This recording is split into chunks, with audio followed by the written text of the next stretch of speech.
I recently saw that Amarok 3.3 has been released, completely rewritten using Qt 6 libraries, and that release has triggered a whole line of thought.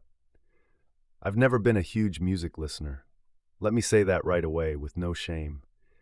And yes, I know for many people this may sound like a handicap, almost a kind of cultural guilt. But the truth is, I've always preferred other things. Cinema, literature. When I have some free time, instead of putting on headphones and getting carried away by a song, I open a book, I watch a film, or I simply reflect. But let's be clear, that doesn't mean I'm totally detached from music, or that I never listen to it. Quite the opposite. There are moments, especially when I'm at the computer, where I feel the need for some musical background, something that accompanies my thoughts, creates an atmosphere. And it's precisely in those moments that a problem arises. A problem that, over the years, has never really been solved, at least not in the Linux world, the absence of a true flagship music player. Let me explain. I'm not just talking about a simple app that plays audio files. I mean a complete environment for managing your personal music collection. Something well-designed, beautiful to use, reliable, and modern. And if we narrow it down to KDE, this issue becomes even more evident. Lately, KDE has adopted Juk as the default music player, a piece of software that, honestly, doesn't excite me at all. Right from the start, Juk behaves in a puzzling way. It launches directly into the system tray, silently, as if it's afraid to be noticed. And when you open it, you're met with an interface I'd describe as extremely rational. Too rational, too minimal. It feels more like an application designed for people who write code than for people who enjoy music. Don't get me wrong, Juk works. It does its job. But it does so without warmth, without visual identity, without a soul. It has that technical software aura, almost clinical, as if it was designed in a lab, but never really tested in the real world. And in terms of design, it's not just lacking in aesthetics. It's missing polish, attention to detail, that sense of completeness you'd expect from a mature application. It feels like a beta. And that's when Amarok came back to mind. Veteran users will remember it well. For years, Amarok was considered the music player on KDE, loved, defended, celebrated as the pinnacle of music management on Linux.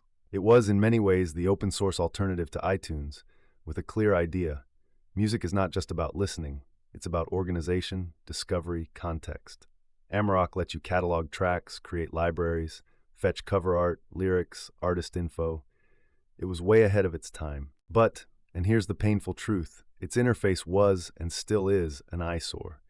Baroque, chaotic, filled with panels, buttons, overlapping elements, one of those UIs that tries to do everything and ends up making everything harder.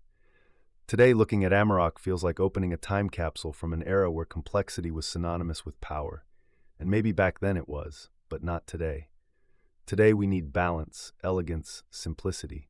And if we look at the GNOME world, well, things aren't much better. There too, we've seen several attempts over time. Rhythmbox, Lollipop, GNOME Music, each with a different philosophy, often more modern in graphical approach, but rarely functionally complete. Either too simplistic or too rigid, or too limited when it comes to managing a serious music library. The truth is, the Linux ecosystem still lacks a modern, complete, well-designed music player. Something that could stand as a real point of reference. Like iTunes or even Windows Media Player were in their time. Today on Windows and macOS, there's no shortage of alternatives. Spotify, Vox, Dopamine, MusicBee, even VLC plays a role. But us? In the Linux world, if you exclude general multimedia players, like VLC or MPV, which are fantastic for videos but never built for music, there's nothing that truly qualifies as a modern music hub. I'm talking about software that can automatically organize files, read metadata, manage covers, support smart playlists, offer a smooth and customizable interface, maybe even integrate with online services. And yet, it's strange, because in the world of video, things are very different. KDE has Kdenlive, one of the best open-source video editors out there. GNOME has Pitivi, which is still growing but improving, and on both desktops we have players and tools that for standard video use are close to perfection. So why haven't we managed to do the same for music? My impression is that for years there's been a kind of cultural neglect toward the average music user, or perhaps worse, a fundamental underestimation of their needs. It's like someone thought a basic player, a bare interface, a few buttons, play, pause, skip were enough to solve the problem. But no, music is not just a stream of audio. It's not just a file being played. It's emotion, it's order, it's discovery, it's connection. It's something that digs into memory, that accompanies moments, that builds moods. And for that very reason, the musical experience is one of the most sophisticated ones, even if it looks simple on the surface. Because the simplest things often hide the deepest complexity. A real music lover doesn't just want to listen, they want control. They want to access sound settings, fine-tune the equalizer, check the exact version of a track, examine the format, the codec, the bitrate. They want full, deep, technical, and sensorial control. And here's the key point.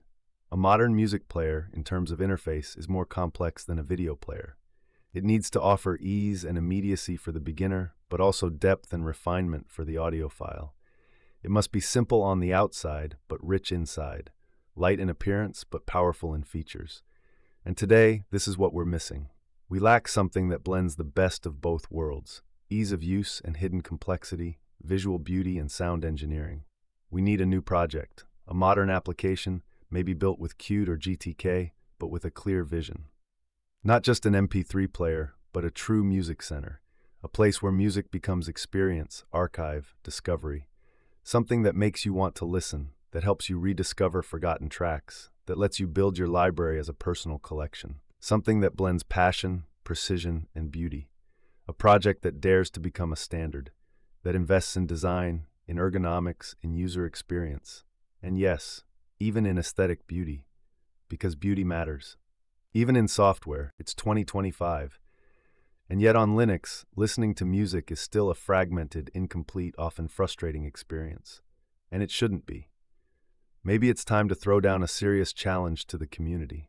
Maybe it's time to say out loud that a real music player is not a luxury. It's not a whim. It's a cultural necessity.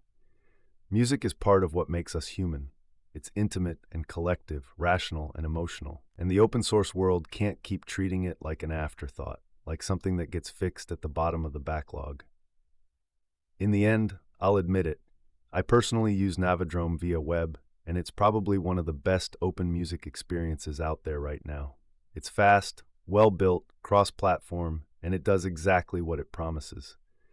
And yes, there are also promising desktop projects like Sublime Music and Oriole, trying to bring that same experience to Linux with subsonic support and more modern interfaces. But we're still not there. They're not mature enough, not quite that go-to application we all need. And above all, they're not true native desktop clients, not in the full sense. That's why I believe Navidrome is the right direction, but we're still missing a true desktop interface designed for music, to live it, not just play it. And here's my challenge. Who will take up this legacy?